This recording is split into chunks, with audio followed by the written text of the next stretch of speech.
everybody, let's take a minute to talk about brushes. Okay, I used to think the same thing.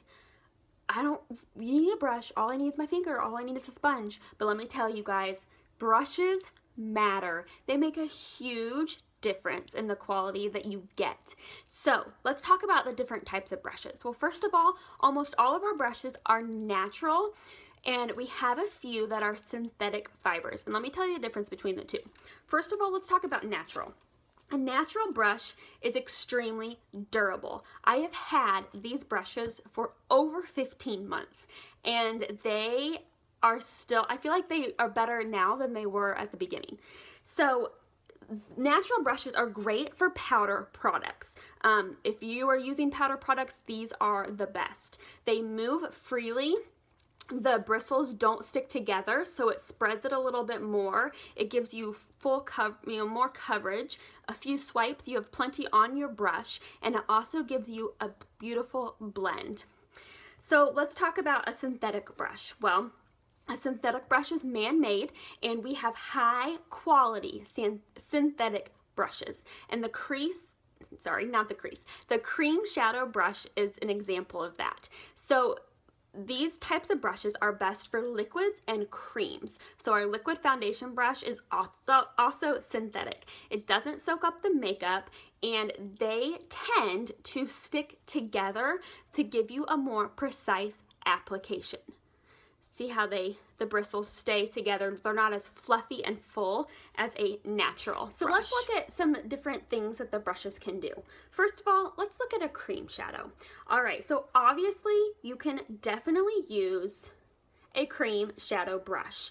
You want the synthetic fibers that stick together, and this is gonna give you a more precise application. So if I put it on my hand, that is your precise application right there.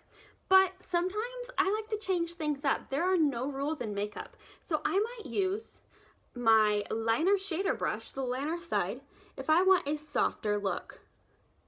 And that spreads it out a little more, so it's not as highly concentrated in one specific area. Let's look at the difference of these three types of brushes. First of all, let's start with the deluxe brush. These are natural hairs, great for powders. I'm going to use a pigment. I use this brush over my entire lid. So as you can see, it's very light, and it spreads out the shadow all over the area, making it even. Now, if I want to use this color in my crease, I want a more precise application. I don't want it all over my face. So this is a lot more precise. So if I use the color, I'm using Glamorous. Whoops, sorry. Okay, let's try again. See how it's a lot more, the line is a lot straighter and it's a lot thicker. So that would be for my crease. Now sometimes I like to use the angled brush for my crease. This gives me the precise, it fits in my crease perfectly because it's angled, but it kind of fans out that color a little bit. So this is kind of the best of both worlds. If you want that color in your crease, but you want it to be a little more fanned out. Let's look at one more eye brush that I use the most. This is the liner shader brush. I use the shader side to highlight my brows. I use the shader side to put an all over eye color, and I use the liner side to line my eyes like I did today. So you take the liner side and you put it in whatever color you want to use for your liner. This is Irate in Palette 3. And you make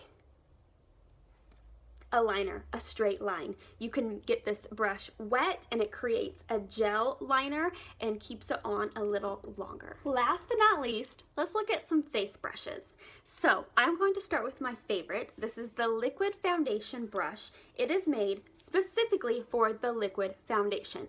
It has this little divot here that you can put your foundation in. I like to put my foundation around the outside, and I actually put my BB cream in the middle to mix them for the moisturizer. So let's see what the difference is between these brushes. So I'm just going to do a couple drops here. The liquid foundation brush keeps it precise. There you go. Helps blend and not rub it off. I also like to use the powder puff brush from every now and then. This gives it more of a buffed look. If I'm in a quick hurry, put a few drops on here and spread it all over my face. Now this is a natural hair brush. This is synthetic, so it doesn't soak up the makeup. This is natural, so if you might do the drops and then you might see it start to sink. You want to make sure you put it on as fast as you can because it gives you a beautiful buffed look, but it will soak up the product. So I'm going to do 2 drops on this one too. So there's the difference there. This gives you more of like an overall coverage, but it isn't as thick. This one is going to give you more coverage. Then of course, we have a sponge. I do not recommend using a sponge with liquid because sponges soak up the liquid. Watch. 2 drops. You're not going to get overall coverage like you do here. You don't get as much product on your face because it is soaked into the sponge. One final thing, let's talk about sponges for a second. When do I use them? Well, I use a sponge if I am using a pressed powder by itself. That gives me the most coverage and it comes with the sponge. So if I am going to use the pressed powder all alone without any liquid foundation on my face, I use the sponge.